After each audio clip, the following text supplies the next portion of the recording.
Bonsoir, la team Firmin Love. J'espère que tout le monde se porte bien. Ce soir, je veux vous parler de cette histoire. Ça se passe ici en France, en Île-de-France. Une mère divorcée qui habite avec ses 2 enfants et son fils est devenu homo-suel. Je ne peux pas dire le mot en une seule fois. Il a 16 ans. Pour ceux qui ne me connaissent pas, je suis Firmin, je suis la coach Firmin. Pour ceux qui ne se sont pas encore abonnés, je vous invite à vous abonner, à liker, à partager, à commenter, s'il vous plaît. Je compte sur vous. N'oubliez pas d'appuyer sur la cloche de notification pour recevoir les vidéos que je mettrai en ligne, s'il vous plaît. Merci. Cette histoire, ça se passe en Île-de-France. La dame s'appelle Christelle. Elle a été mariée à un Français antillais, donc son ex-mari c'est un métis, et elle-même elle est française. Ils ont eu 2 enfants, une fille et un garçon. Tout se passait bien dans leur couple. Ils sont restés mariés 12 ans. Le mari, par contre, il a commencé à fréquenter une autre copine. Donc, comme on le dit souvent, maîtresse. Et il n'a rien dit à sa femme. Et quand sa femme a su la vérité, elle a préféré quitter son mari. Donc, elle a demandé le divorce. Ils avaient même acheté une maison, là où ils habitaient. Elle a décidé de partir pour oublier tout ce qui s'est passé. Et c'est le mari qui est resté dans cette maison qui lui a remboursé la somme qu'elle avait déjà donnée pour le crédit de leur maison. Dès qu'elle a quitté son mari, elle est partie avec les 2 enfants. C'est elle qui avait la garde, mais parfois les enfants repartaient voir leur père. Qu'est-ce qui s'est passé après? Quand la maîtresse de leur père est arrivée dans cette maison, elle ne voulait plus voir leurs enfants. Donc les enfants, quand ils partaient là-bas, c'était tout le temps des querelles, des problèmes, des discussions. Et les enfants étaient tristes et le papa aussi était triste. Mais comme la belle-mère ne voulait pas les voir, c'est pourquoi elles ont cessé d'aller voir leur père.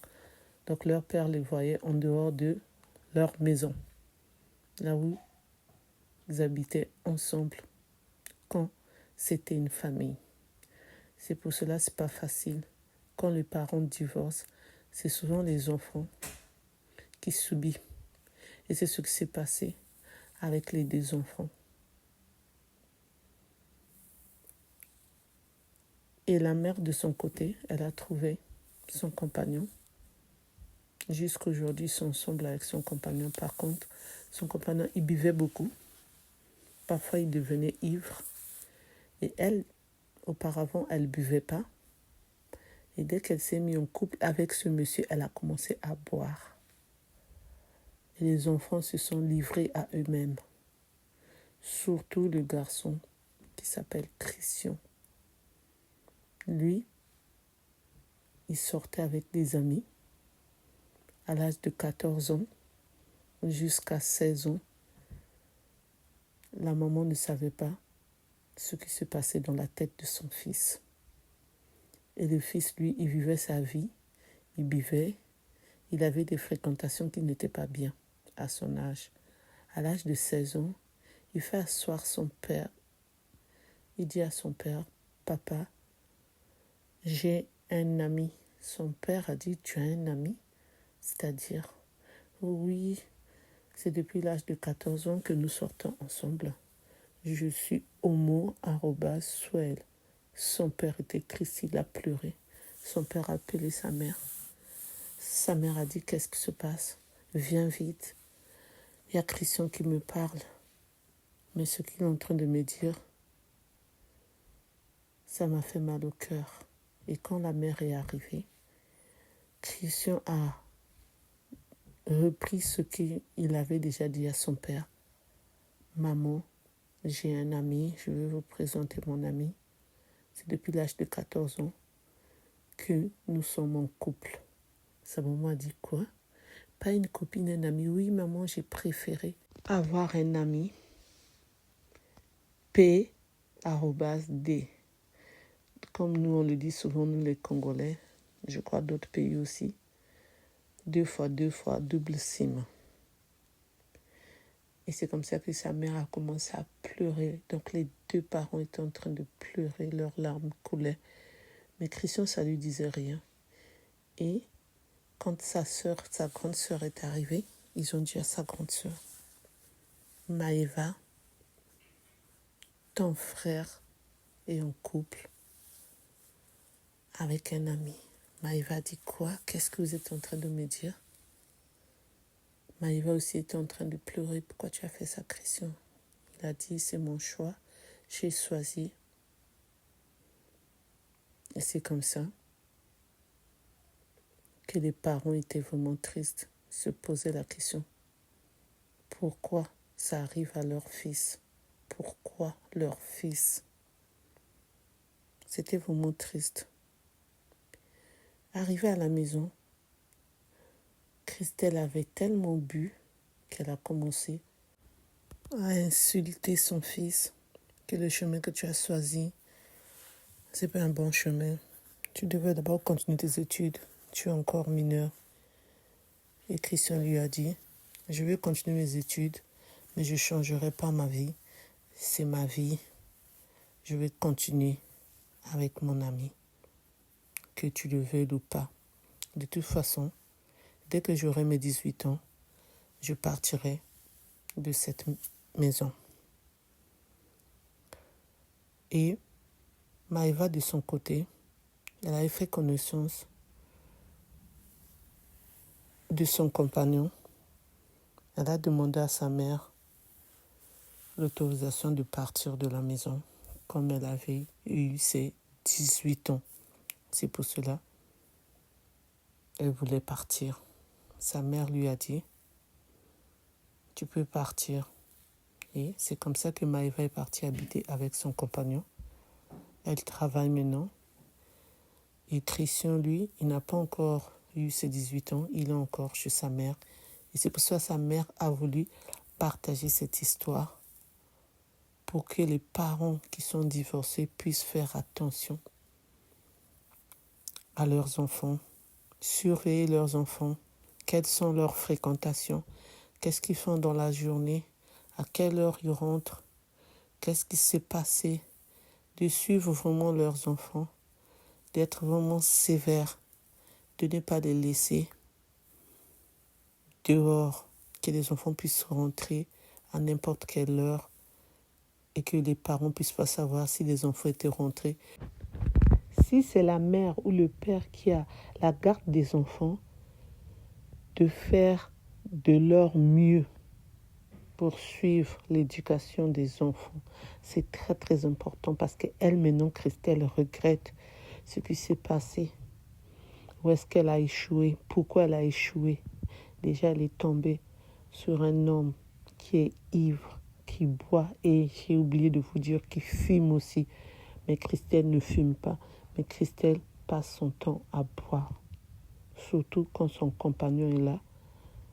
Elle rentre du travail, elle boit jusqu'à ce qu'elle s'endort. Donc c'est pour cela qu'elle regrette. Mais c'est maintenant trop tard pour elle. Mais elle a voulu partager son histoire pour les parents divorcés qui ont des enfants. Ils doivent continuer à suivre, à surveiller leurs enfants. C'est très important. Donc ça, c'est ce que Christelle nous a dit concernant son histoire. Et moi, je vais rajouter en tant que coach Firmine, même si les parents ne sont pas divorcés, il faut toujours surveiller les enfants. même si vous êtes mère célibataire, même si c'est le père qui a la garde des enfants, il faut toujours continuer à suivre l'éducation des enfants, que ce soit de loin ou de près.